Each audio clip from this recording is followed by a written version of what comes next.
Professor, tibb elmləri doktoru Akif Qurbanov inteqrativ təbabət nədir? Niyə sağalmırıq mövzusunda çıxışı ilə söhbətgahın qonağı olub. Professor, tibb elmləri doktoru Akif Qurbanov qonağımızdır. Doktor, xoş gəlmisiniz. Sağ olun, təşəkkür edirəm. Alternativ tibb, tamamlayıcı tibb və inteqrativ tibb. Onlar bir-birinə əlaqəlidirmi, yoxsa bunlar sinonimdirlər? Yox, əslində belə deyək ki, bunlar sinonimdə deyirlər, amma bir-biri ilə əlaqəli bir şeydirlər. Bizim hamımızın indi istifadə etdiyimiz tibb, belə deyək, bütün insanların dünyada istifadə etdiyi tibb, təbabət, biz ona akademik tibb deyirik, ənənəvi tibb deyirik. Amma indi mən bir qədər sonra yəqin söhbətimiz əsnasında bu məsələlərə aydınlıq gətirəcəm. Baxmayaraq ki, bu tibb çox böyük uğurlar əldə edib, dediyimiz tibb. Çox böyük uğurlar əldə edib, amma sizin də dediyiniz kimi bəzi xəstəliklər nəinki azalmır, hətta çoxalmaqda davam edir. Və xüsusən son zamanlar xroniki xəstəliklər çox sürətlə artmağa başlayıb.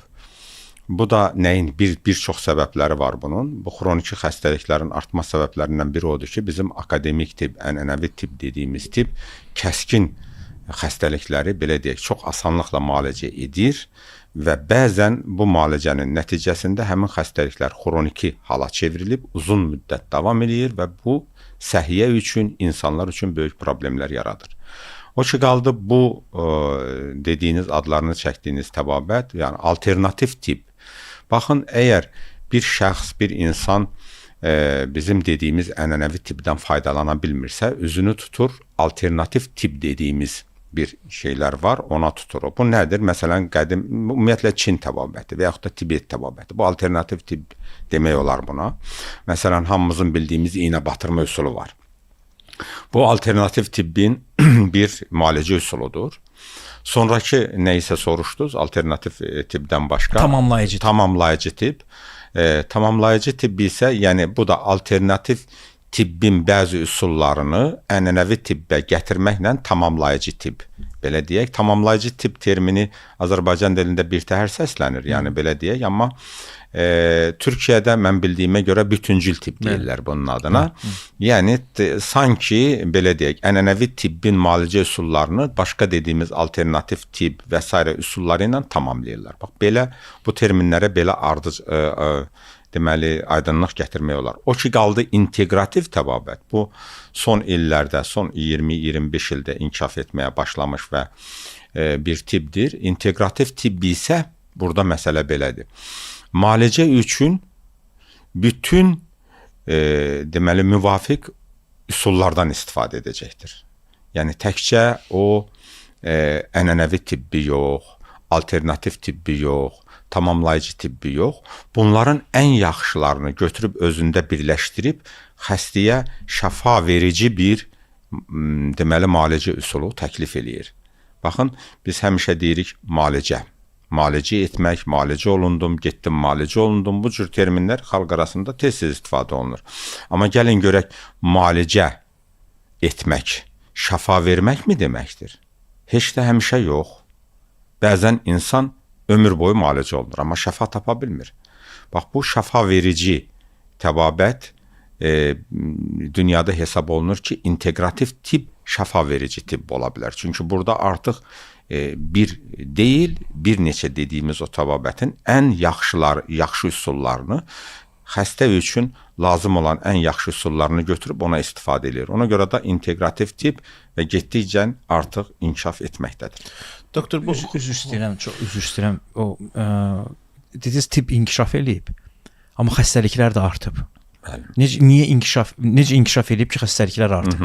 Aydındır. Deməli, bu artıq təkcə bizi yox, hamını düşündürür bütün dünyada, xüsusən belə deyək, tibb ictimaiyyətini, həkimləri və tibb elmində fəaliyyət göstərən alimləri düşündürür. Nəyə görə bizim əlimizdə bu boyda imkanlarımız var, deyək ki, tibb elmi böyük sürətlə inkişaf eləyir.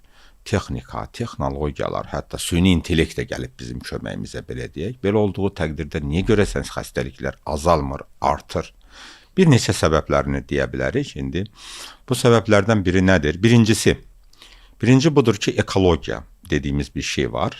Yəni bizi əhatə edən mühit. Məsələn, su, torpaq, hava daimi çirklənməkdə davam edir. Heç də təsadüfi deyil ki, bütün dünya ictimaiyyəti artıq bu çirklənmənin əleyhinə qalxıb. Baxın, bu yaxınlarda bizim öz ölkəmizdə COP29 belə bir tədbir keçirildi. Bu tədbir hamısı nədən ötürü idi? Elə ona istiqamətlənirdi.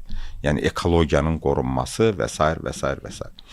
İndi bu çirklənmədən çox danışmaq olar, bugünkü mövzudan kənara çıxa bilərik biz. Bu bir səbəblərdən biri. İkincisi, qidalanma ilə bağlı olan məsələlər. Qida elə bir şeydir ki, biz onu daimi qəbul edirik. Yəni bizim sağlamlığımız qidalanmağımızdan birbaşa asılıdır. Necə ekologiyadan asılıdır, qidalanmamızdan da asılıdır. Düzgün qidalana bilirikmi? Bir. İkincisi, o düzgün qidalanma terminini tez-tez deyirlər, amma heç kəs ona aydınlıq gətirmir. Düzgün qidalanma nə olan şeydir? Bu özü bir problemdir. İkinci problem isə bizim yediyimiz qidalar. Görəsən bizim orqanizmimizə zərər verir, yoxsa xeyir verir? Yəni qidanı biz qəbul edirik, doyduq. Amma görəsən sonra nə oldu? Amma bizə zərər də verə bilər. Ona görə də bax bu sahədə də xüsusi bir elm inkişaf eləyir. Belə deyək, deməzdim xüsusi bir elm, belə deyək. Əvvəllər buna diyetologiya deyərdilər. Biz onu hətta keçmişdə biz tibb tələbəsi olanda da diyetologiya adlanan bir fən kimi öyrənirdik. Yəni xəstəni pəhrizlə müalicə etmək, qida ilə müalicə etmək, amma indi bu elm biraz da inkişaf eləyib, deyək ki, bunun əsasında bir nutrisologiya adlanan elm inkişaf eləyir. Qidalanma haqqında bir elmdir və nutrisoloq mütəxəssislər var. Əlbəttə biz düzgün qidalanmasaq, deməli xəstələnəcəyik.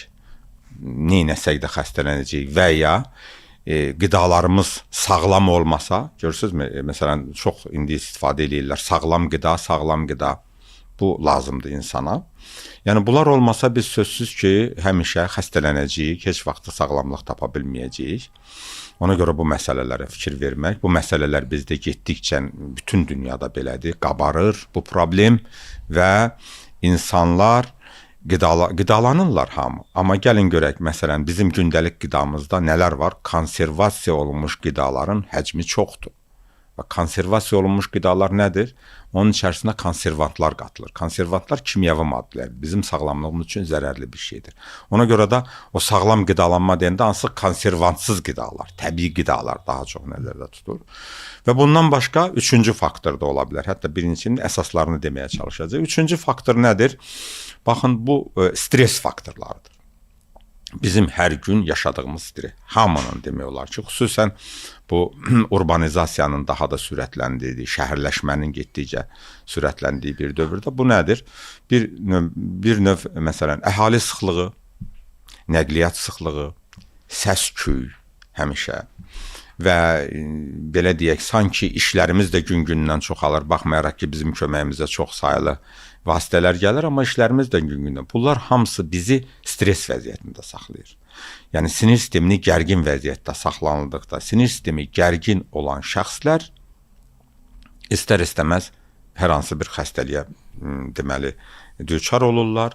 Sonradan nə baş verir? Bax bu dediyimiz faktorların hamısı birləşir və bizim xəstəliklər nəinki azalmır, getdikcə çoxalır. Baxmayaraq ki, çox saylı tibb müəssisələrimiz var, yaxşı həkim bizim deməli mütəxəssislərimiz var, onlar çalışırlar. Amma bu faktorlar çoxaldıqca xəstəliklər azalmır və getdikcə də çoxalır. Bir tərəfdən də indi deyəcəyimiz məsələlər ki, bax bu faktorlar özü tələb eləyir ki, biz artıq xəstəliklərin müalicəsinə başqa cür yanaşmağa başlayaq. Ənənəvi yox, artıq başqa yollar axtaraq və görək o yollar nədən ibarətdir. Doktor, dediniz ki, kəskin azaldır ənənəvi tip baş ağrısını, misal üçün.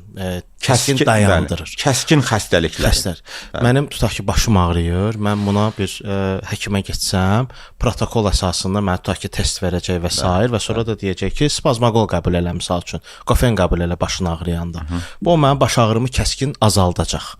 Mənim baş ağrımın kəskin azalmağı, sabah mənim anlamağa çalışıram da, sabah mənim baş ağrım təkrarlananda bu artıq xroniki hala keçəcək. Əgər çox təkrarlanırsa, buna xroniki hallar. Alternativ tipdə isə bayaq saydığınız bir neçə faktor nəzərə alınacaq.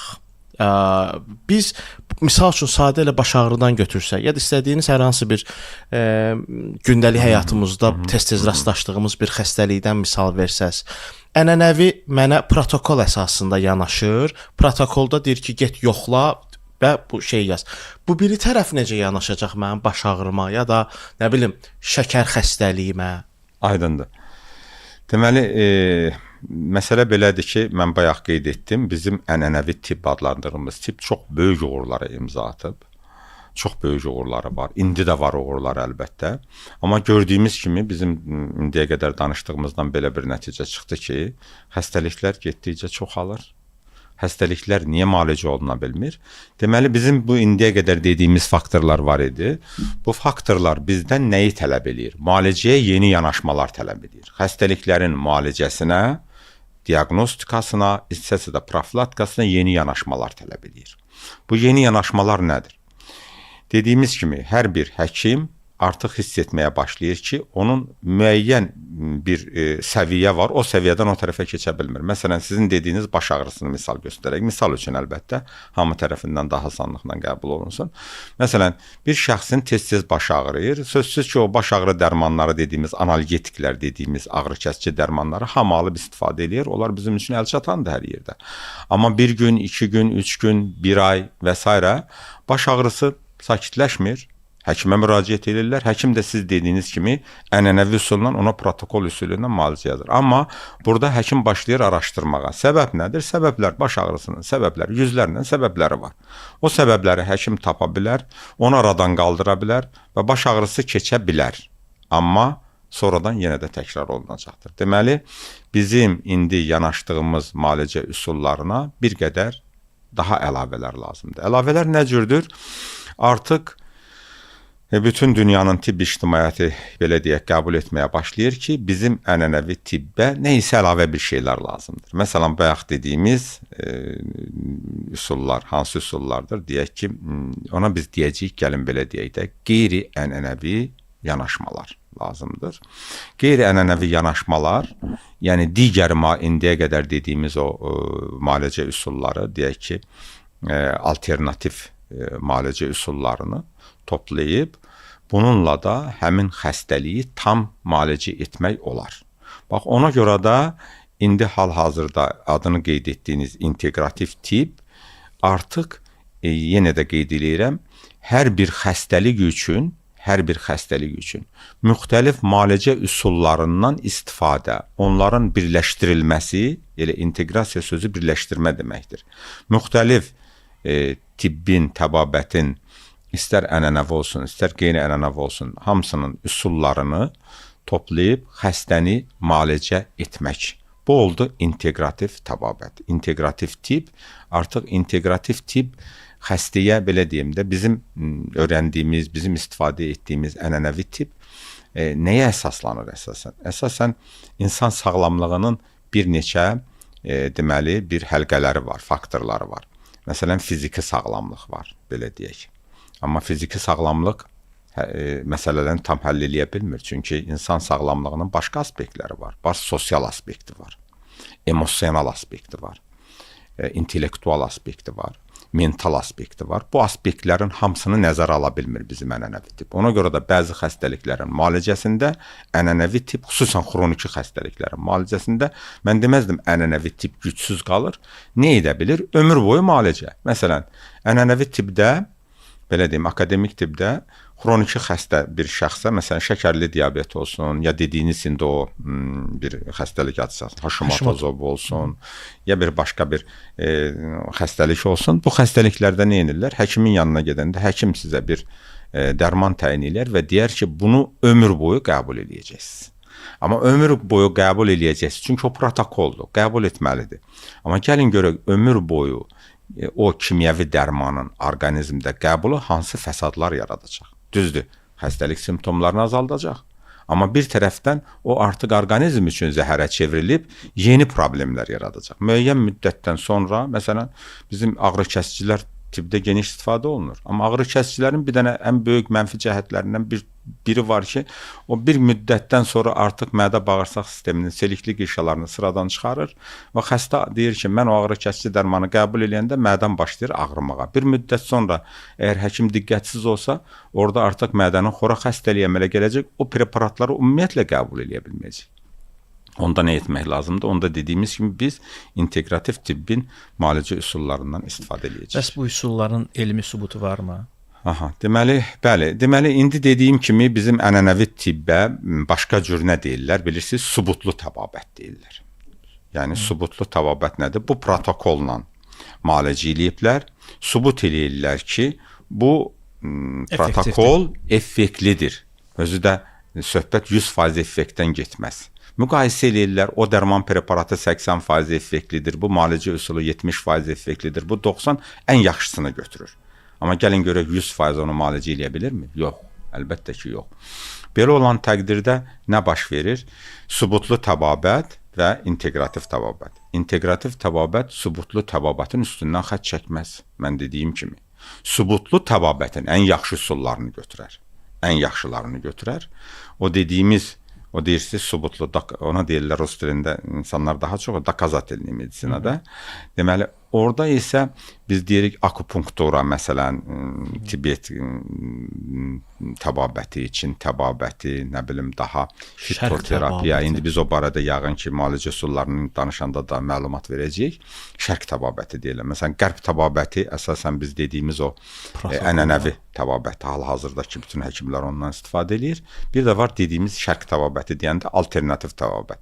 Amma baxın, istənilən halda əgər bir xəstə tutaq ki, ənənəvi tibbin müalicə üsulları ilə müalicə oluna bilmədi, ona məsləhət verirlər ki, get akupunktura, refleks terapiyaya getsən, o gedir ondan müalicə olunur və effektini də görür, tapır və s. Bunlar hamısı nədir? Bunlar hamısı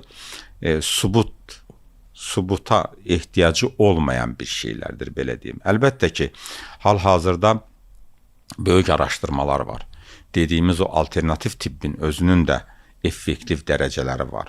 Heç kəs demir ki, o alternativ tibbi yollarla müalicə 100% müalicə eləyir. Yox. O 100% müalicə eləsəydi, hamı gedərdi alternativ tibbin üzərinə. Görürsünüz, 100% nə alternativ tibbdən fayda götürmək olmur, nə də ki, o dediyimiz ənənəvi tibbdən.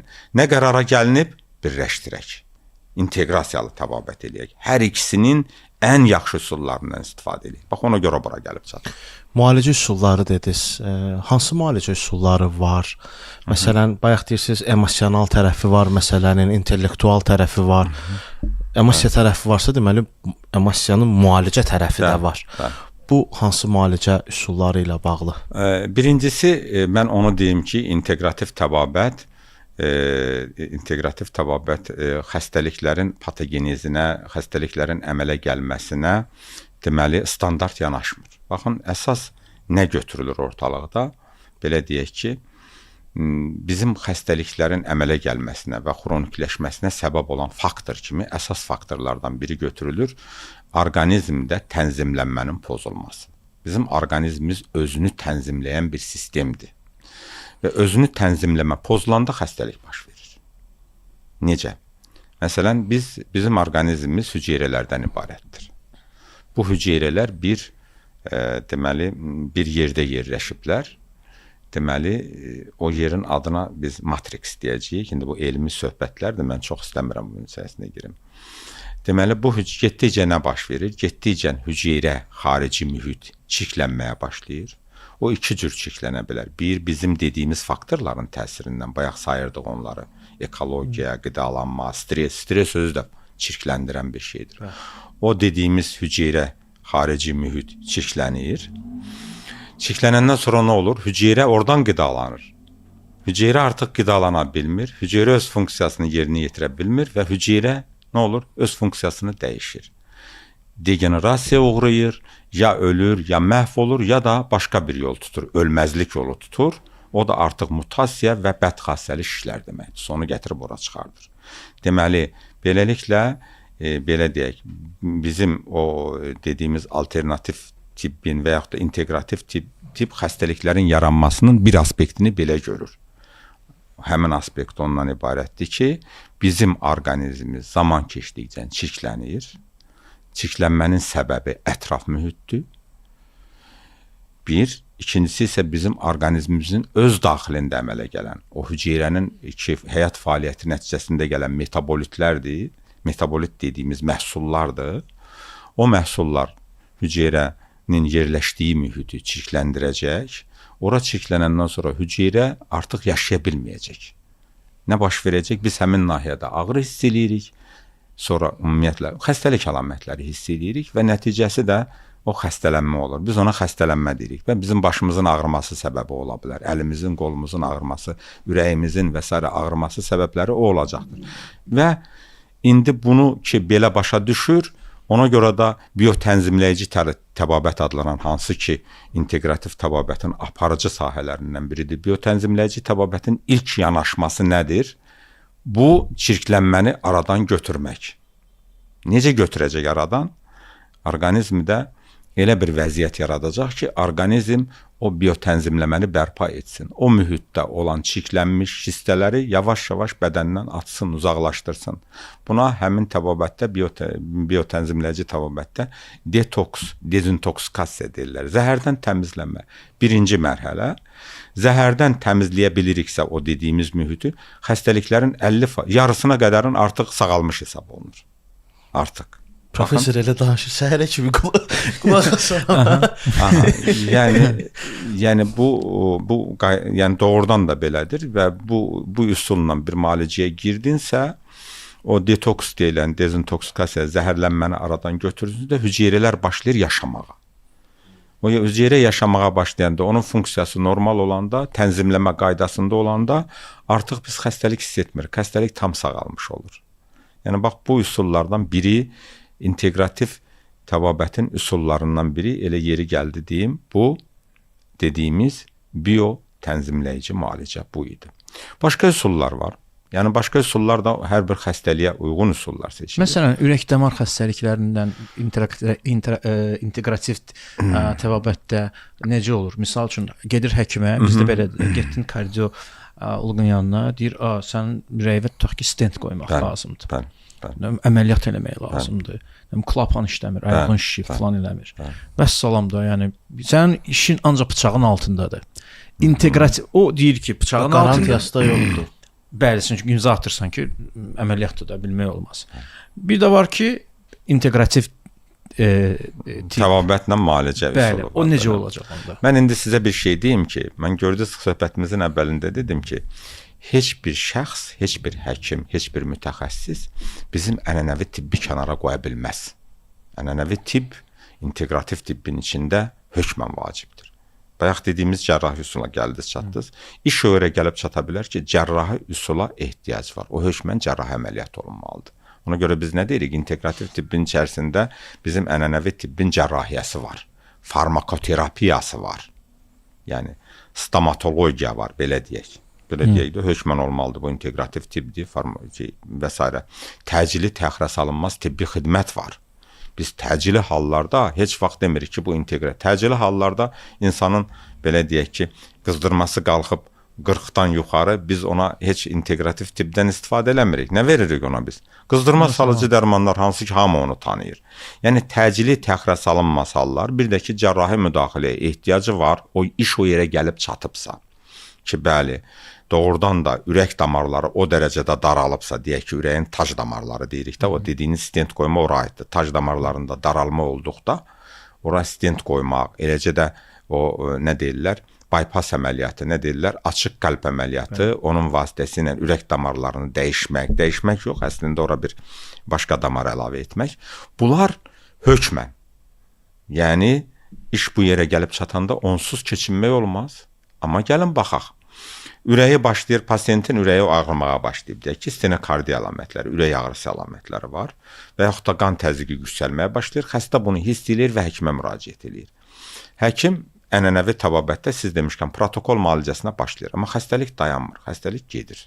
Ürək ağrısı da sakitləşə bilər, başqa, məsələn, bir dənə söz deyim, ateroskleroz bizim əsrin bəlasıdır o. Aterosklerozu yaradan səbəb nədir? Qidalanmadır, az hərəkətlilikdir. Bir də başqa faktorlar, genetik irsi faktorlar da var. Ateroskleroz getdikcə inkişaf eləməyə başlayır. Damarların divarı getdikcə tutulur. Damar o qədər nazikləşir ki, artıq ürək və yaxud da başqa orqan qanla qidalana bilmir. O başlayır qışqırmağa, orada qışqıranda biz onu ağrı kimi hiss edirik. Amma gəlin baxaq, ənənəvi tibbdə müalicə gəldi, xəstəni apardı cərrahi əməliyyata. Axırda sonda da getdi ki, dedi ki, yox, o müalicə həkimi deyir ki, artıq mən burada heç nə eləyə bilmirəm. Siz bir gedin, nə deyin, angiografi eləyin. Xalq arasında buna anju deyirlər. Anju deyirlər. Angiografi eləyin, yəni damarlara baxsınlar. Onlar da mütəxəssislər baxır, deyir ki, bəli, damar o qədər daranıb ki, biz bura hökmən stent deyilən bir qurğu qoymalıyıq. Qanı daha yaxşı keçirsin və s. və yaxud da ürək damarlarını genişləmək. Amma gəlin baxaq.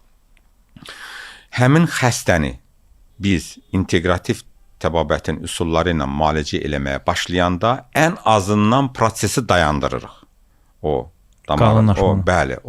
damar divarının tutulmasını dayandırırıq. Bax dediyimiz o detoksikasiya müalicə üsulu var. Bu müalicə üsulu ən azından o aterosklerotik düyünlərin əmələ gəlməsini, damarların daralmasını dayandırır.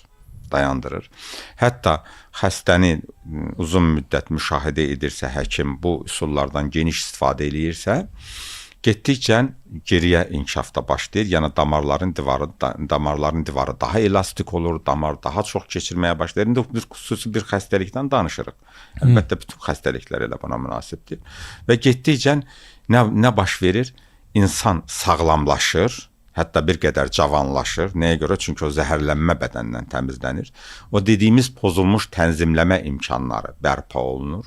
Bioloji tənzimləmə yerinə, qaydasına düşür və orqanizm fəaliyyətini davam etdirir. Yəni daha mən hesab eləyirəm ki, inteqrativ tibb üsulları ilə müalicəyə girən bir xəstə bu cür tipli sizin dediyiniz, o heç vaxtı gedib stentlə, açıq qəlb əməliyyatı ilə qurtarmayacaq onun işi. O əgər bu işi görürsə, o elə uzun müddət öz o həyat keyfiyyəti də pozulmayacaq və belə davam eləyəcək. Amma yenə də qeyd edeyim ki, elə hallar var ki, biz cərrahisiz keçinə bilmərik. Bu cərrahiyyə hökməndir. Elə hallar var ki, biz o stentsiz də keçinə bilmərik. Çünki xəstə uzun illər ürək ağrısından müalicə olunub, axırda da deyir ki, stent qoyuldu ürəyimə. Çünki başqa cürü yoxdur. Yəni məsələ bundan ibarətdir ki, biz insanların həyat keyfiyyətini yaxşılaşdıraq, onların ömrünü uzadaq və onları fəsadlaşmadan qoruyaq. Həmin o dediyiniz fəsadlaşma çox şey ola bilər. Angiografiya, əgər gedib orada bir damar tutulması görürsə, ona stent qoyulursa və s. artıq bu fəsadlaşmadır. Gəlib o yerə çatıb ki, üzv qanla qidalana bilmir. Yəni ora gətirməmək işləri. Doktor, əminəm ki, statistik bir cavabı var bunun. Yəni bir statistika bilən bir adam mənim sözümə bu qədər emosional yanaşmayıb cavab verə bilər.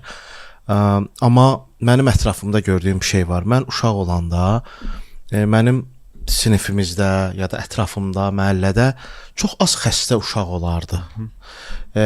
Bu bir səbəbi ola bilər ki, o vaxt xəstə uşaqlar gizlədilirdi. İndi daha aktiv sosial həyata və s. adaptasiya edirlər. Amma indi daha çoxdur. Məsələn, mən indi fikirləşirəm, bir neçə dostumun övladı allergikdir. Allergiyası var. Mənim 2 yaxın dostumun övladı autistdir. Nə bilim, ürək çatışmazlığı var, birinin beyninə su dolur. Belə ətrafa baxıram, uşaqlarda ciddi xəstəlik var. Bu xəstəliyin səbəbi nədir ki, bizdə bu qədər artır, xüsusilə uşaqlarda? Bu hamiləlik dövründən qaynaqlanır, yoxsa uşağa verdiyimiz qidalardan qaynaqlanır? Sizin sualınız aydındır. Yəni ki, bu siz müşahidə edirsiniz, amma əlbəttə ki, tibb mütəxəssisləri bunu görürlər, bilirlər, hər gün bilirlər ki, hansı xəstəliklərin nə qədər artması, bəli, o tibbi statistikanın işidir ki, hər bir ölkədə, hər bir yeri gəlmişkən, hər bir ölkənin özünün xüsusiyyətlərinə uyğun olaraq orada daha çox və daha az xəstəliklər adlanan bir məfhum var. Daha çox rast gəlinir bu xəstəlik və yaxud da bu xəstəlik daha az rast gəlinir. Onun hamısının ayrı-ayrı səbəbləri var, amma ümumi səbəblər içərisində həmin səbəblər içərisində demək olar. Birincisi, irsi faktorlardan danışmaq olar. Əgər ata-ana sağlamdırsa, sözsüz ki, sağlam uşaq dünyaya gətirmək ehtimalı da daha böyükdür. Bu bir. İndi gəlin görək atanın, ananın sağlam olması. Ata-ana qidalanır. Bayaq dediyimiz faktorlar. Həmin faktorlar ataya, anaya təsir göstərirsə, sözsüz ananın bətnində inkişaf edən uşağa da təsir göstərəcəkdir. Bu aksiomadır. Yəni bunu sübuta ehtiyacı yoxdur, bu birdir. Və hətta o genetik faktorlar özünü o dərəcədə aktuallaşdırdı ki, son zamanlar siz bilirsiniz, artıq nikahdan qabaq tibbi müayinələr məsələsi meydana çıxdı. Bəzi genetik irsi xəstəliklər olmasın deyə gələcək nəsildə bu məcburidir. Nikahdan qabaq oğlan və qız, yəni nikaha daxil olan şəxslər, cütlüklər hökmən tibbi müayinədən keçirlər. Bunlar hamısı ona yönəlib ki, artıq görürlər. Burada bir şeylər baş verə bilər. Və həmin o dediyiniz bəzi xəstəliklər də burada heç cür deməli istisna etmək olmaz. Həmin dediyimiz faktorlar yenə də gətirib ona çıxardır. Və bir də baxın, yenə də deyirəm, biz dərmanların əleyhinə deyirik. Heç bir həkim dərmansız müalicə eləmir onsuz da. Məlum məsələdir. Buna farmakoterapiya deyirlər. Dərmansız o dərmanlar necə təsir göstərir? Bax, bizim istifadə etdiyimiz əksər dərmanlar kimyəvi dərmanlardır. O kimyəvi dərmanlar, yenə də deyirəm, onun effekti var. Müalicə olunur, amma kimyəvi dərmanların hər birinin, yəqin ki, siz özünüzündə ziyalılılarsınız, açıb baxmısınız. Hər bir dərmanın içində nə yazılır? Yan təsirləri, əks təsirləri. Bax, bu məsələ çox aktual bir məsələdir. O dərmanı kimlərə vermək olar? Elə də şəxs var ki, o dərmanı ümumiyyətlə əks göstərişdə ona vermək olmaz. Elə də dərman var ki, adi bir dərmandan xəstə elə bir vəziyyətə düşür ki, həkim də çox çıxılmaz vəziyyətə düşür. Dərmanın yan təsiri meydana çıxır. Baxın, indi mən yenə də qayıdacam biotənzimləyici terapiyaya. Biotənzimləyici terapiyada istifadə olunan dərmanların yan təsirləri və əks göstərişlər demək olar ki, yoxdur. Demək olar ki, yoxdur. Çünki onlar hamısı hazırlanır, təbii nələr əsasında, xammal əsasında hazırlanır. Yəni orada dərmanlar, onlar da dərmanlardır, amma onların dozaları o qədər kiçik dozada qəbul edir. Hüceyrə onu qida kimi sanki qəbul edir.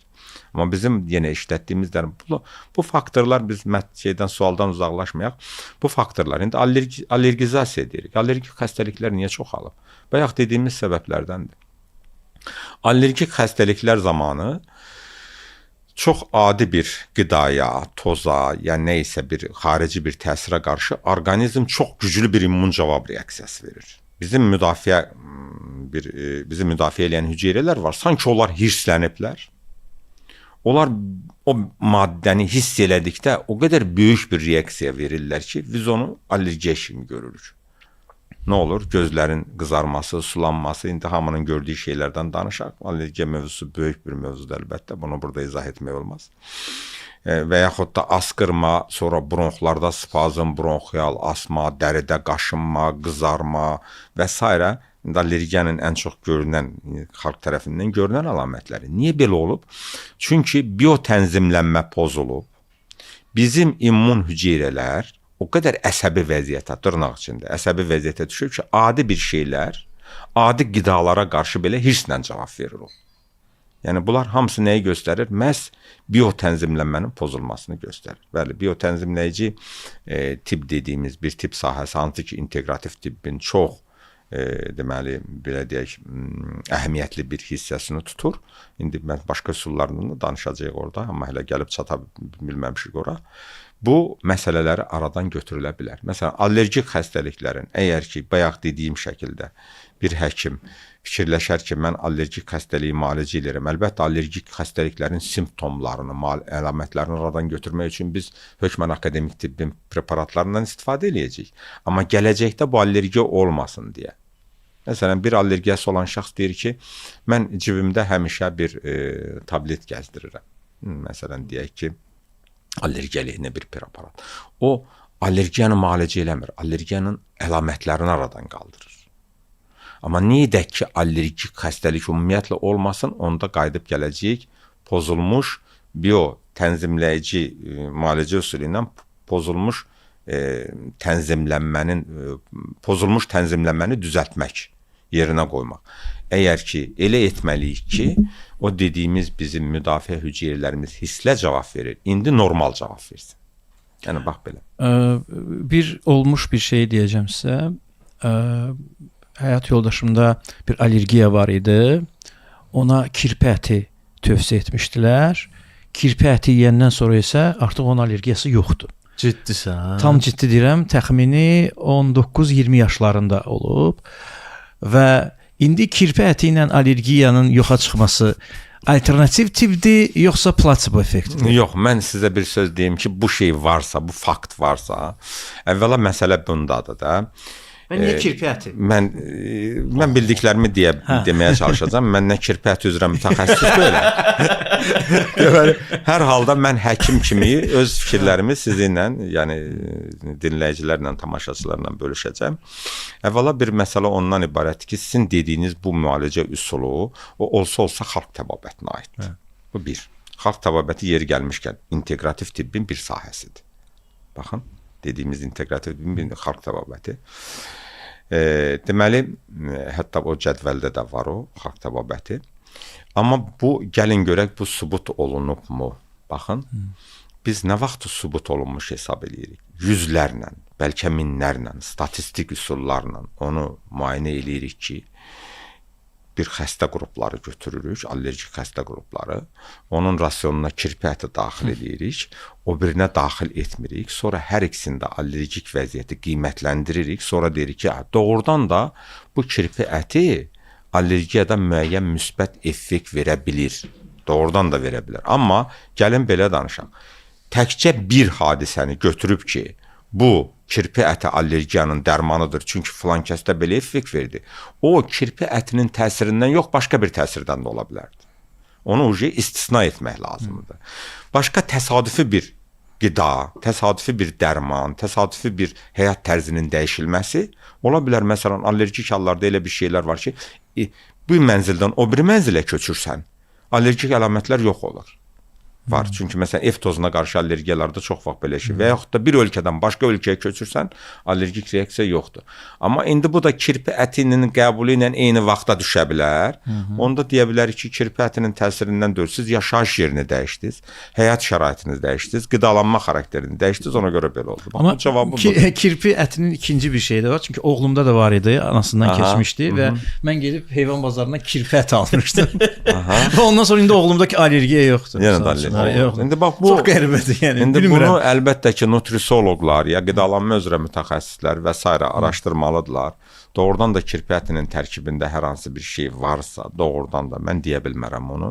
Bəli ki, xalq təbabətində kirpi əti bir çox başqa xəstəliklərin də dərmanı kimi. Məsələn, ən azından mən bildiyim kimi kirpi ətinin xalq təbabətində damar daraldıcı təsiri var. Mən əgər səhv eləmirəmsə, belə bir informasiyam var. Məsələn, o damar daraldıcı təsir əslində bizdə tibbdə allergik xəstəliklərdə istifadə olunur. Baxın, məsələn, görürsünüzmü, yenə gəlib hardaca. Amma bu sübut olunmalıdır. Bu sübut olunmalıdır və allergik xəstəliklərin pəhrizinə daxil olmalıdır. Onda biz deyəcəyik ki, bəli, allergik şəxslər üçün belə bir qida rasionu var. Bu rasiondan siz istifadə eləməlisiniz. Onda da olacaqdır. Xalq təbabəti, üzr istəyirəm, xalq təbabəti məhz uzun illər və əsrlər boyunca elə sübut olunmuş bir təbabət deyilmi? Bəli. Yəni xalq bunu hardasa sınayır da, biri nar qabığını qaynadır, içir, gör nəsə xeyri oldu. Nə bilim, zoal mürəbbəsi və ya digər şeylər də hansı ki təbəqə qaydası ilə gedir və ya tibbinamədə yazılmış reseptlər. Bunların indi akademik sübutu yoxdur, amma uzun illər bu bizə gəlirsə və artıq kirpi əti artıq bir resept halına düşürsə, ki kirpi ətinin üzərindən misal verək, bu sizcə elə sübut olmaq demək deyilmi? Bəli, deməli xalqdan gələn bizim deməli daha çox xalqın içərisindən çıxmış reseptlər, belə deyək, zaman-zaman özünü doğruldub. Siz demişkən o bir növ özünü təsdiq edib, amma son zamanlar xalq təbabətində istifadə olunan vasitələrin hamısının elmi cəhətdən sübutu da var. Elmi cəhətdən sübutu da var. Məsələn, hər hansı bir otun, deyək ki, bitkinin dəmləməsi xalq təbabətində hər hansı bir xəstəliyə istifadə olunur və effekti də olur. Və götürürlər tibb alimləri, mütəxəssislər, həmin otun tərkibini araşdırırlar. Görürlər ki, bəli, bu ot, bu bitki ona görə effektlidir ki, burada X maddəsi var. Bu X maddəsini də biz tablet şəklində həmin xəstəliyin müalicəsində istifadə edirik. Amma baxın, yenə də gəlib işarat gəlib çatır. Biz o tablet şəklinə salırıq o maddəni, qatılaşdırırıq, konsentrasiyalaşdırırıq, dərman formasına salırıq. Onu xəstəyə təyin edirik, o xəstəlikdən effekt alırıq və nə baş verir? Həmin otun tərkibindəki həmin dərman vasitəsi elə bir dozadadır ki, o orqanizmdə tənzimlənməni pozmur. Ona görə xalq təbabətində bəzi adamlar uzun müddət bir otdan hazırlanmış dəmləməni uzun müddət içirlər. O daha xoşlarına gəlir. Nəinki gedib həkim tərəfindən həmin otun tərkibində olan bir ekstraktın, bir maddəni tablet şəklində qəbul olunması. Ona görə xalq təbabəti özünə yer tapıb. Xalq təbabətinin də müalicə üsullarına əgər diqqətlə baxsanız, indi hamı istifadə edir ondan, görəcəyik ki, xalq təbabətindən gələn müalicə üsullarında insanlar üçün zərərli bir şey yox. Orada kimyəvi bir şeylərdən adətən istifadə olunmur. Bəli, xalq təbabəti qəbul olunmuş bir şeydir, istifadə olunur. Tural indi kirpəti dedi, mənim yadıma belə yeyib içmə məclisi düşdü də. Hal-hazırda 3 əsas belə söz var gənclərin və belə deyək, mənim kimi orta yaşlıların dilində. Bir alkoqolun bədənə təsiri. Alkoqolun. Məsələn, mən bir həkim yanına gedirəm, bir müalicə alıram hal-hazırda. Həkim dindardır. Mənə dedi ki, alkoqol mən sənə çox istəyərdim vicdanla deyim ki, qəti formada qəbul etmə. Amma əfədə bir dəfəzat okeydir də, yəni tip deyir bunu.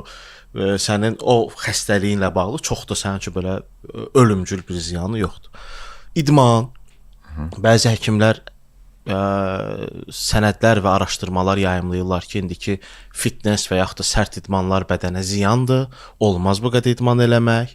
Bir tərəf də deyir ki, yox, qaçmalısınız, bilmirəm nə etməlisiniz. Üçüncü tərəf isə pəhriz. Bir ara bizim həyatımıza çıxdı ki, hər gün hissə-hissə çoxlu-çoxlu yeyin. İndi isə çox aclıq saxlayanda bədənimizdə baş verənlərlə bağlı kəşfi eləyən, elmi işi dəstəkləyən də getdi, Nobel mükafatı aldı. Bəli, tamamilə doğrudur. Autofagiya. İndi bu üçü ilə bağlı alkoqol, pəhriz və idman. Əslində bizim bu inteqrativ təbabət, mən baxıram indi məsələn Tural xalq təbabəti deyir. Xalq təbabəti o inteqrasiyanın sadəcə bir qoludur. Əslində burada bir neçə qollar var. Bu bir neçə qolu birləşdirəndə bu üçü ilə bağlı necə bir nəticə çıxır ortaya? Deməli, bu barədə əlbəttə çox danışmaq olar. Hətta hərəsi bir neçə, belə deyək ki, mövzunun, bir neçə söhbətin mövzusudur. Çox böyük mövzulardır bunlar. Alkoqolla bağlı bir söz deyəndə, alkoqol, yəni spirt, belə deyək, elə bir maddədir ki, o bizim bədənimizdə həmişə əmələ gəlir və çıxarılır orqanizmdən.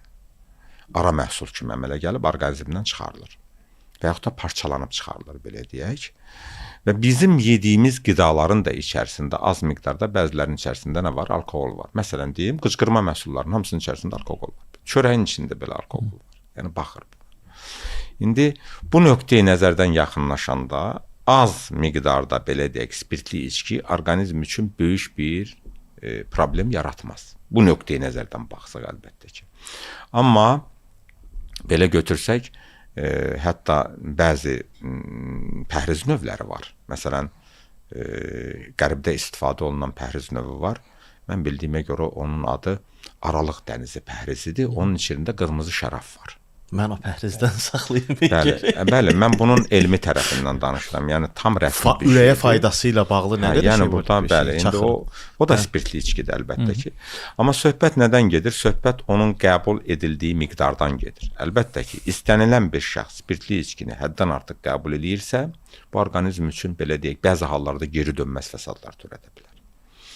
Xüsusən sağlam olmayan orqanizm spirtli içkidən ümumiyyətlə kənarda durmalıdır. Niyə görə? Çünki spirtin parçalanması və orqanizmdən çıxarılması böyük bir problem yaradır həmin orqanizm üçün və başqa şeylər. Ümumiyyətlə elə bir məsələ, elə xəstəliklər var ki, həkim orada spirtli içkini bir dəfəlik qadağan edir. Deyir ki, sizə içmək olmaz, belə deyək. Bu öz yerində. Amma biz nə qədər də zərərli vərdişlərin əleyhinə getsək də, hər yerdə, sizdə, reklamlarda, hər yerdə yazılıb, amma insanlar onsuz da o zərərli vərdişdən istifadə edirlər. Bizim məqsədimiz nədir? Bizim məqsədimiz odur ki, o zərərli vərdişlərin miqdarını kifayət qədər azaldaq. Bu bir, pəhrizlə bağlı, yoxsa hələ idmanla bağlı bir məsələni deyim. Baxın, belə bir deyim var, deyirlər ki, hərəkəti əvəz edən dərman hələ kəşf edilməyib. Baxın, indi nə deyəcəm mən sizə? Bəli, bu nəyəsə əsaslanır? Tam doğru olmasa da nəyəsə əsaslanır bu?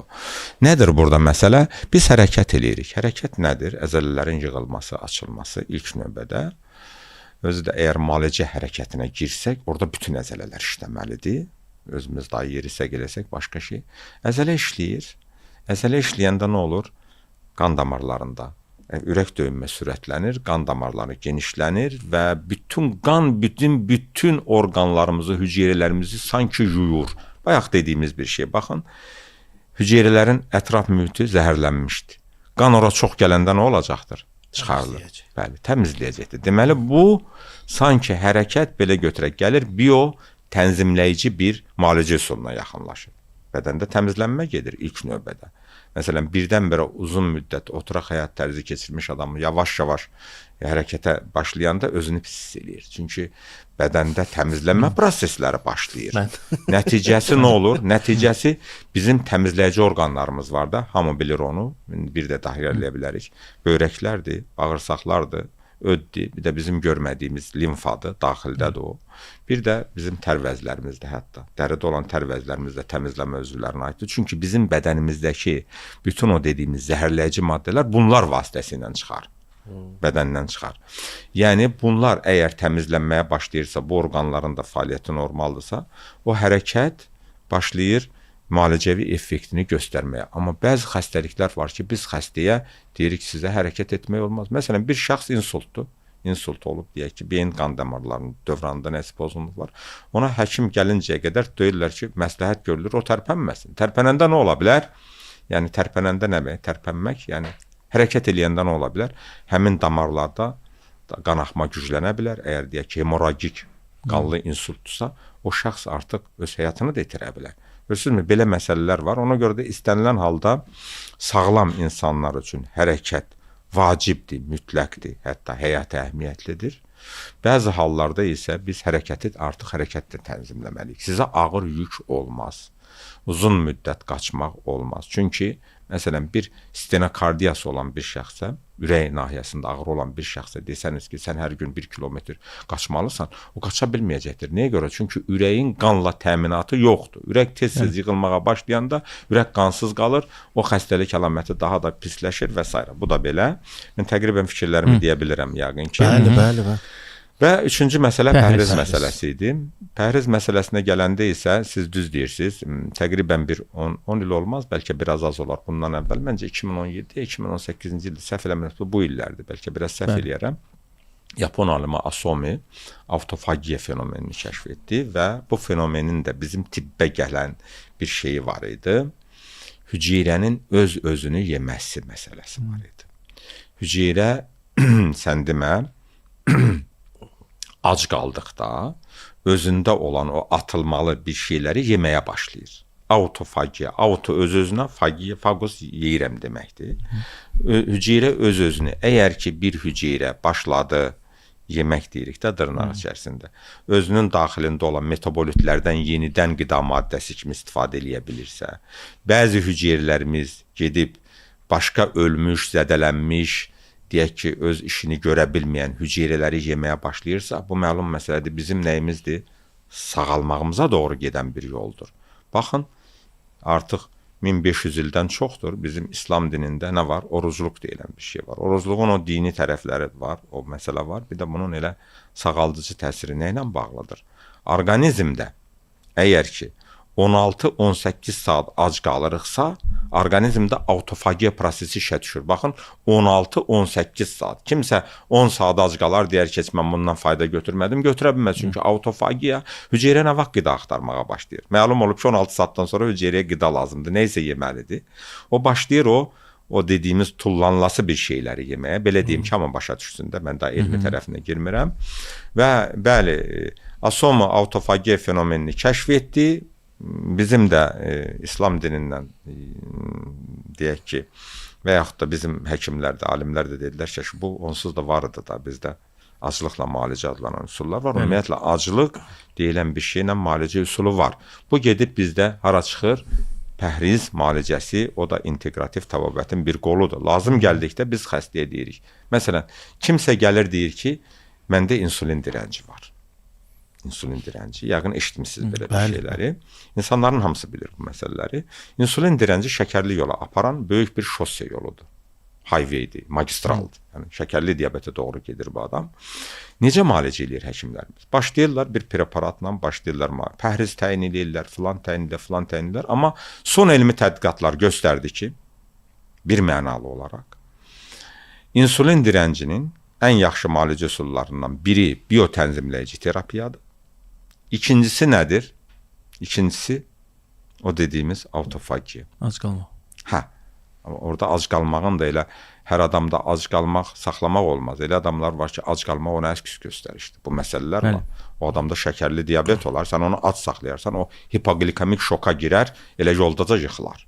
Olmaz. Yəni bunlar hamısı həkimin məsləhəti ilə və s. olmalıdır. Doktor, bir də hərdən belə bir Instagramda və s. qarşıma kimlərsə çıxır, su orucu tuturlar 40 gün, 60, ancaq su içirlər. Altında şərhlərə baxıram.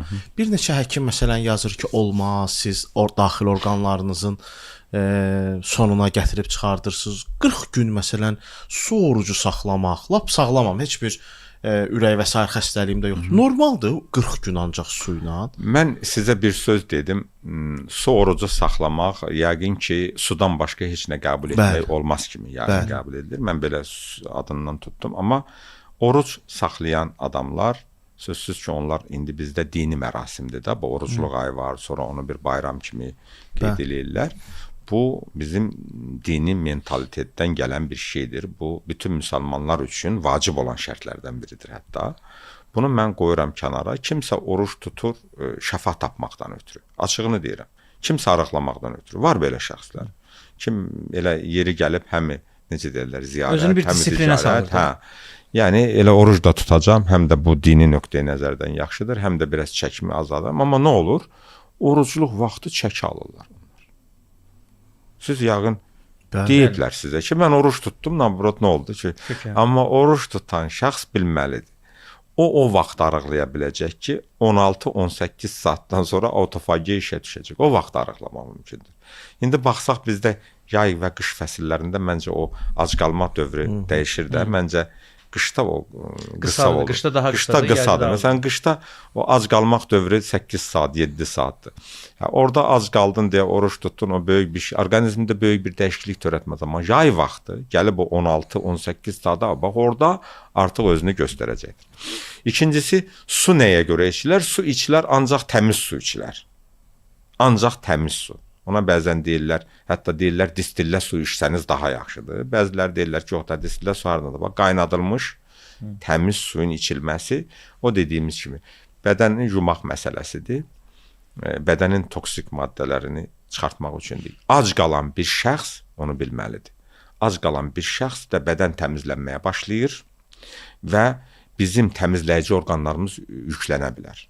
Qaraciyər, böyrəklər və digər orqanlar yüklənə bilər və dərhal onlara pis təsir göstərə bilər. Yəni 40 gün əslində tam ac qalmaq. Tam ac qalmaq yox. Yox, mən deyirəm tam aclıqdır. Bu tam aclıqdır. Deməli 40 gün iftar, sahur yoxdur. Tam aclıq. Ancaq su içir. Yox, bilirsiniz necədir? Onu tibb oruc deyil, tam aclıq.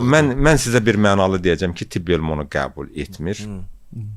Yenə də deyirəm 40 gün müddətində aclığa dözmək məsələsi var. Onu mən yəni deyə bilmərəm. Hər adam üçün də məsləhət görülə bilməz. Və 40 gün müddətində tam ac qalmaq o deməkdir ki, bilmirəm, bu elmlə bir araya sığan bir şey deyil. Açığını mən deyim. Yəqin ki, onun özünün bir şeyləri var, mən onu bilmirəm, amma orucluq deyilən bir şey var. Günün müəyyən hissəsində qida qəbul etməmək, bu qəbul olunmuş şeydir. Qısa müddətli ola bilər 3 gün, 5 gün, 1 həftə, hətta ola bilər bu aclıq davam etsin. Bəzi pəhriz nümunələrində bunlar var, amma mən 40 gün aclığı elmlə bir yerə qoya bilmirəm. Bu bizim şeyimizə də uyğun deyil də. İbtidai insandan bu yana təkamülə də uyğun deyil də. Yəni o ibtidai insan olsa belə ovla da.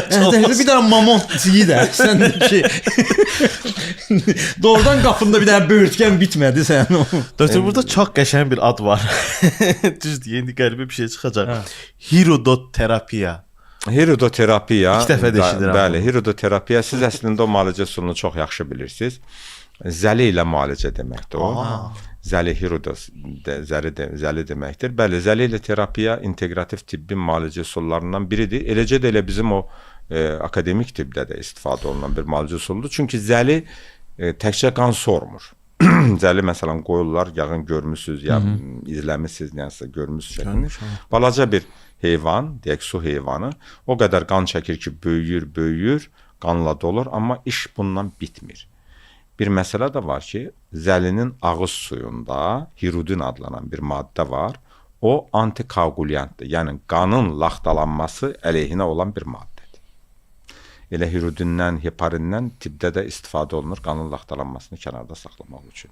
Bəzi adamlara, xüsusən yüksək təzyiqi olan adamlara, məsələn qan təzyiqindən əziyyət çəkir, ya deyək ki, müxtəlif bəzi başqa hallarda, onun da mütəxəssisləri var, zəli qoymağı məsləhət görürlər ki, bir növ o qanın laxtalanma göstəricilərini yaxşılaşdırır. Bir də ki, dövr eləyən qanın həcmini azaltdığı üçün qan təzyiqi də məlum məsələdir ki, azalır. Amma çox maraqlıdır ki, kim birinci dəfə bilib ki, zəli belə bir şeylə məşğuldur. Bu da yəqin ki, xalq təbabətindən gəlir. Bəli, yəqin ki, xalq təbabətindən gəlir. Əlbəttə ki, qan soran bir həşəratın kiməsə durğun sularda yaşayır da zəli.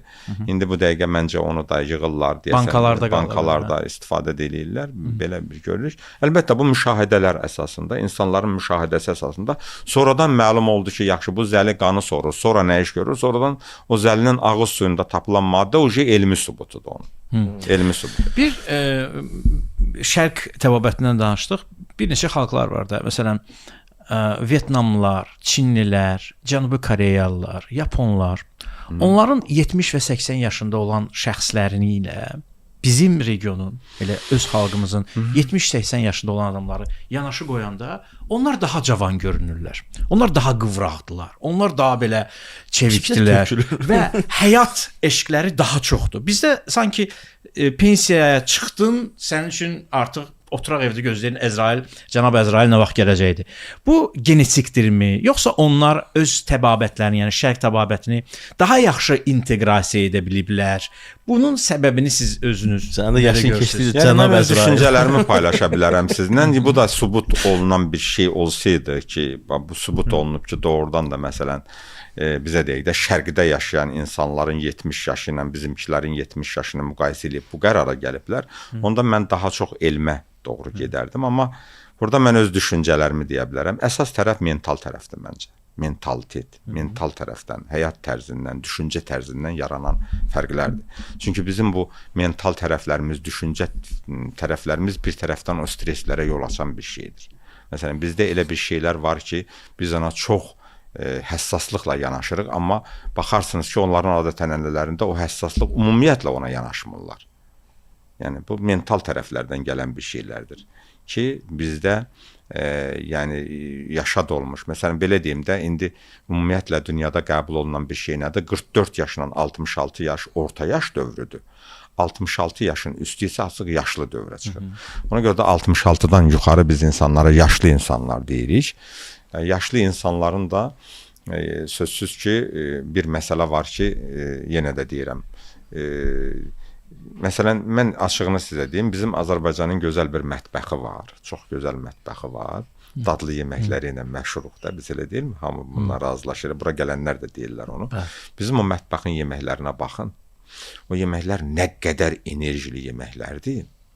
Bu yeməkləri yeyəndən sonra, mən demirəm, elə bu yeməkləri deyir insanlara, o yeməklərindən geniş istifadə edən şəxslərdə aterosklerotik proseslər başlayacaq. Məsələn deyim də, ondan sonra elədir, doğrudan elədir. O yeməklərin belə bir 3-5-i var ki, dəqiq. Yəni ki, bu cür qida, bu cür yağlılıq, bu cür şirinlilik, bu cür nə bilim, daha nələrin çox olması. Məsələn, həyat tərzimizdir. Yəni şəkərvan içərisində şəkər tozudur və qozu idi. Şəkər də tökülür. Bəli, yəni bu və ya da indi həyat tərzi və mental məsələlər. Bununla bağlamaq olar. Başqa heç nə ilə. Bu arada dəqiq statistik məlumat mən sizə bir dənə də söz deyim, sözü kəsdim. Amma bizim məsələn, elə bir zona deyim də, region nahiyəmiz var ki, orada uzun ömürlülər var. Məsələn, lirik. Düzdürmü? Xüsusən bu şeydən, nədir o, mərkəzləşmədən kənarda olan yerlər, kənd yerlərində olanlar, o təbii qidalardan, təbii hava, çirklənmə, mən dediyim faktorlardan kənar. Baxın, orada məsələn, mən Azərbaycanın, elə Azərbaycanımızı götürək də, Azərbaycanın gözəl bir təbiəti var. Harda? Kənarlarda ancaq. Evet. Baxın, ancaq kənarlardadır. O ortada Orada heç nə yox. Biraz düzənlik zat məsələsi var. Yəni kənarlarda nə görürük? Hər şey. Orada təmiz hava var. Ekologiya normal vəziyyətdədir, belə deyək. Düzdürmü? Mən bayaq dediyim çirklənmə məsələlərinə gəlirəm. Su, çox gözəl mineral içməli su. Məsələn, bunlar gəldi, çıxdı. Qida təbii. Düzdürmü? Stres də yox. Stresi nədən yaratdıq? Bayaqları dedik. Əhali sıxlığı, nəqliyyat sıxlığı, səs-küy, mobil telefon, nə bilim bizim həyatımıza daxil olan kompüter, internet filan, bunların hamısı bizim sinir sistemimizi gərgin vəziyyət. Orada yoxdur. Ona görə də baxın, həmin nahiyələrdə bizim uzun ömürlülər var ki, heç nə açığını deyim, o şərqdə olan insanlar heç yaşına görə ona çata bilməz.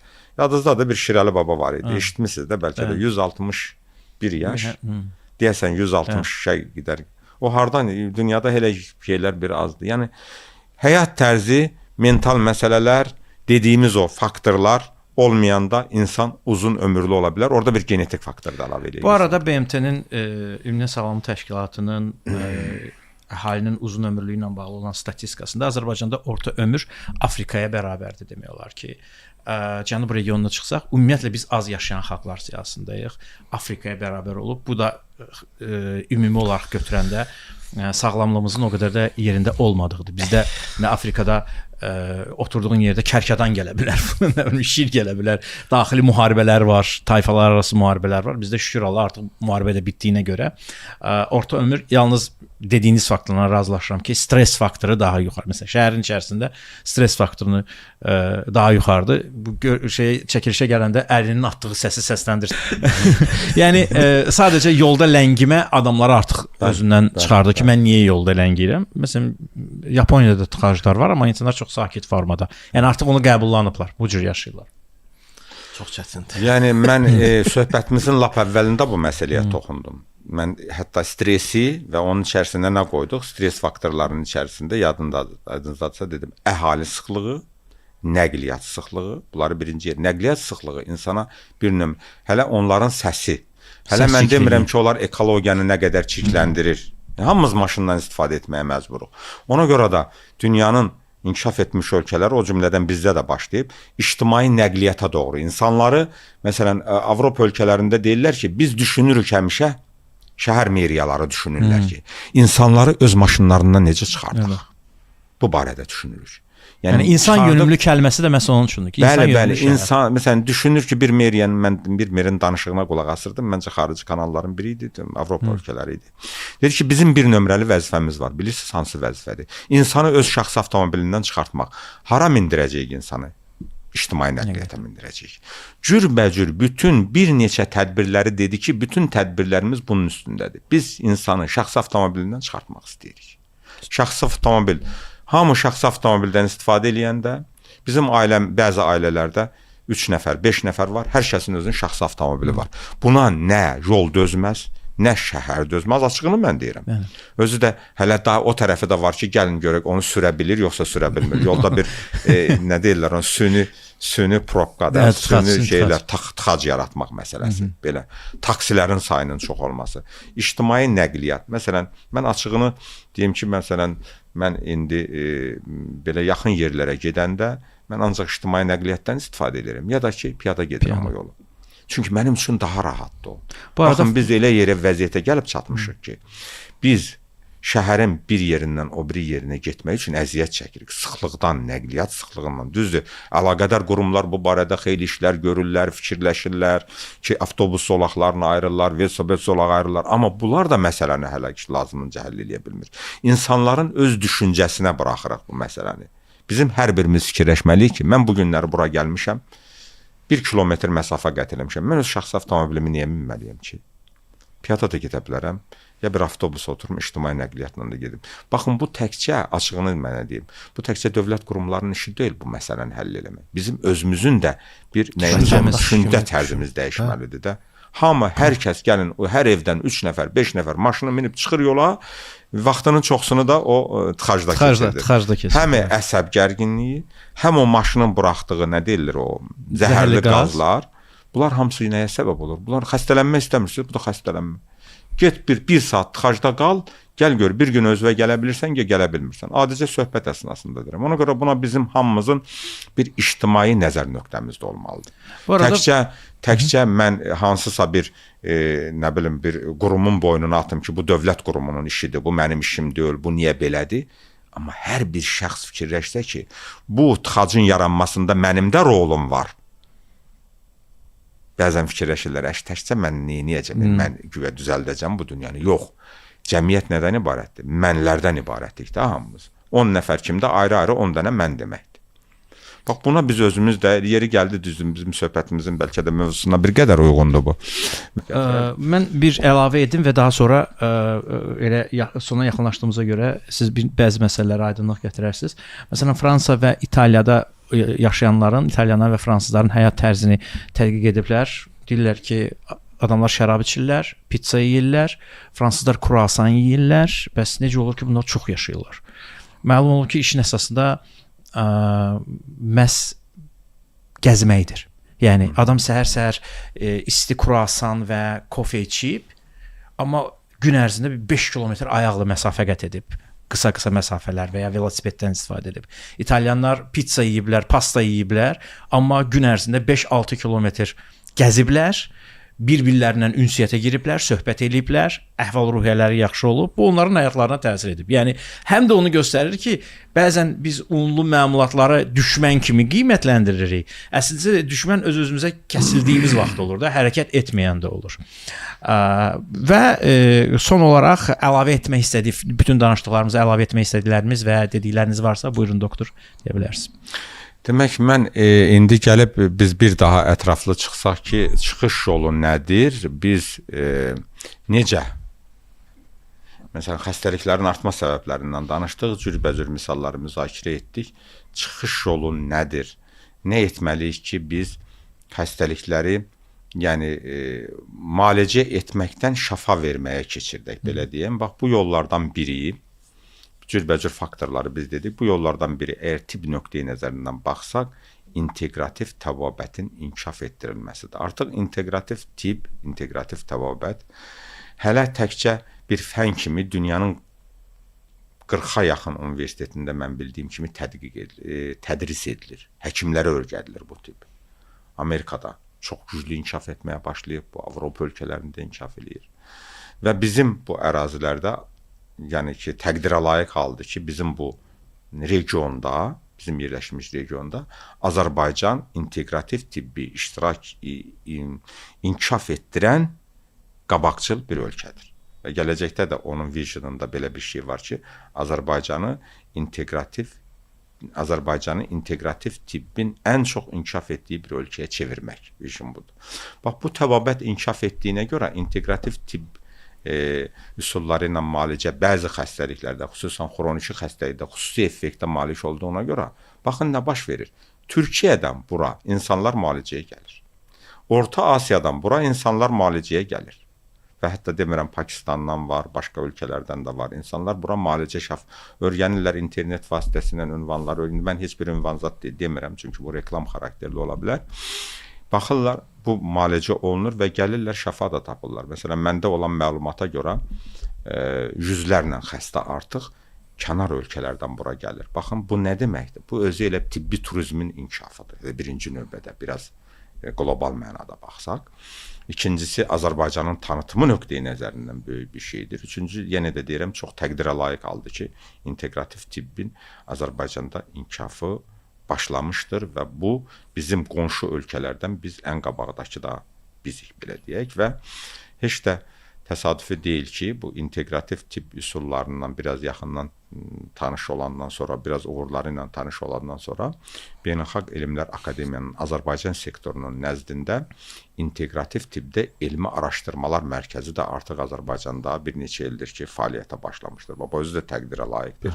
O ki qaldı, mən inteqrativ tibb deməli tibbin müalicə üsullarına mən bir daha xatırladıram. Çox saylı üsullar var. Heç bir tibb sahəsi, o dediyiniz akademik, ya ənənəvi, ya qeyri-ənənəvi, alternativ müalicə üsulları inteqrativ tibbin müalicə üsulundan kənara qalmır. Onların hamısından istifadə olunur. Amma o demək deyil ki, orada 15 dənə üsul var, 15-i də bir xəstədə tətbiq olunur. Amma baxın, orada məsələn var, biotənzimləyici müalicədən mən qeyd danışdım. Orada mikrobioloji terapiya var. Məsələn, mikrobioloji terapiya nəyi nəzərdə tutur? Orqanizmdə, bağırsaqlarda olan mikroblar, mikroorqanizmlər bizim orqanizmimiz üçün hər bir şeydir. Hətta deyirlər ki, bağırsaqlar ruhla bədənin birləşdiyi bir yerdir. Yəni bizim sağlamlığımız bağırsaqlardan gəlir. İkinci beyin də deyirlər. Bəli, ona ikinci beyin də deyirlər və ya deyirlər ki, bu dəqiqə xaricdə xüsusən belə terminlər var.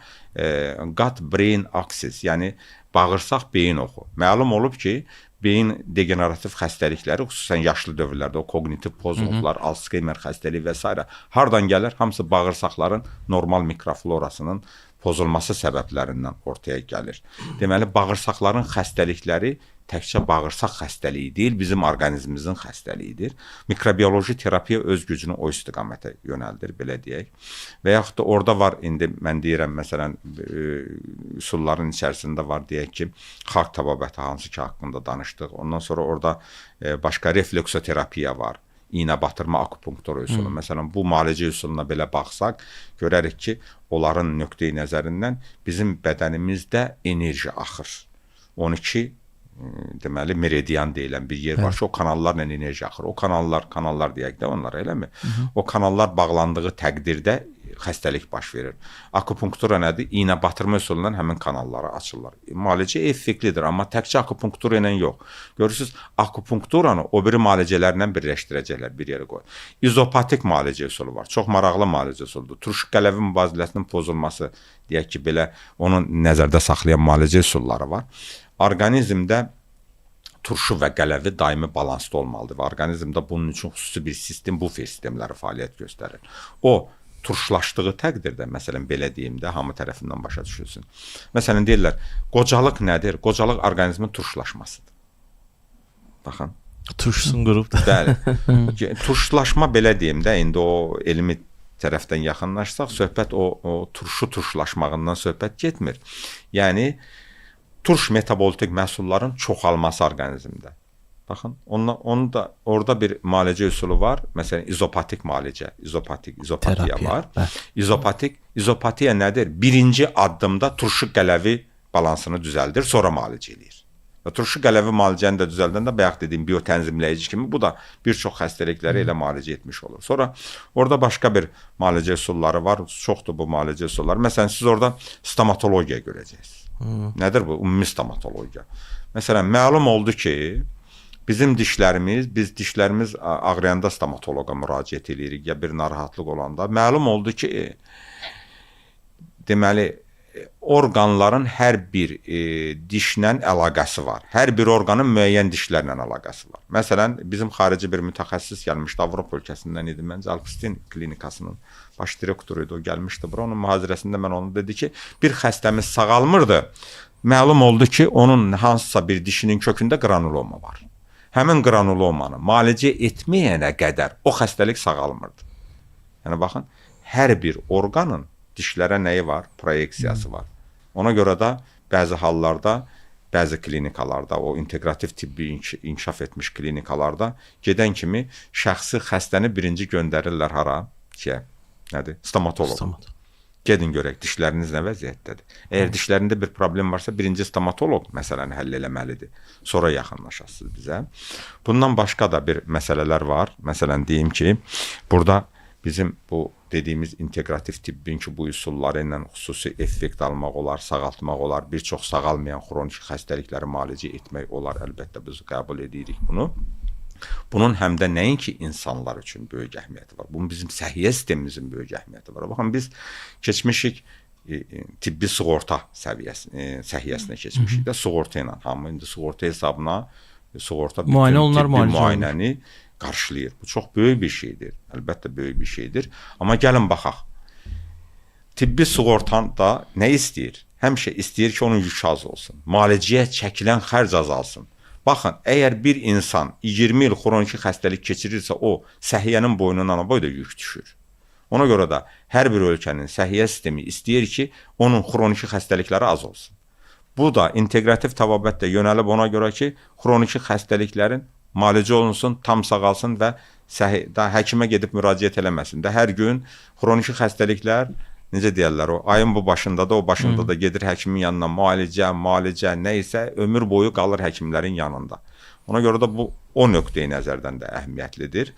Ona görə bax bu və ya digər məsələləri nəzərə aldıqda əlbəttə ki, bizim bu inkişaf etdirməyə çalışdığımız, Azərbaycanda inkişaf etməyə çalışan, mən istərdim ki, bütün həkimlər, hətta pasiyentlər də bu müalicə üsullarından xəbərdar olsunlar və inteqrativ tibbin müalicə üsulları, yenə də deyirəm, heç də göydən düşməyib, yerdən çıxmayıb. Bunlar hamısı sınanmış və dediyim kimi o xəstəliyin müxtəlif aspektlərinə yanaşı yönəlmiş bir şeydir. Yəni burada biz tibb tələbəsi olanda deyirdilər ki, xəstəliyi yox, xəstəni müalicə etmək lazımdır. Xəstəliyi yox, xəstəni müalicə etmək lazımdır. O zaman keçdikcə o postulat sanki sıradan çıxır, həkimlərin yadından çıxır. Onlarla xəstəni, bizim həkimlərimiz, pasiyentlərimizin də biraz psixologiyasında müəyyən dəyişikliklər olmalıdır ki, yəni həkim panasiya deyil ki, elə bir gün, 2 günə səni müalicə eləsin.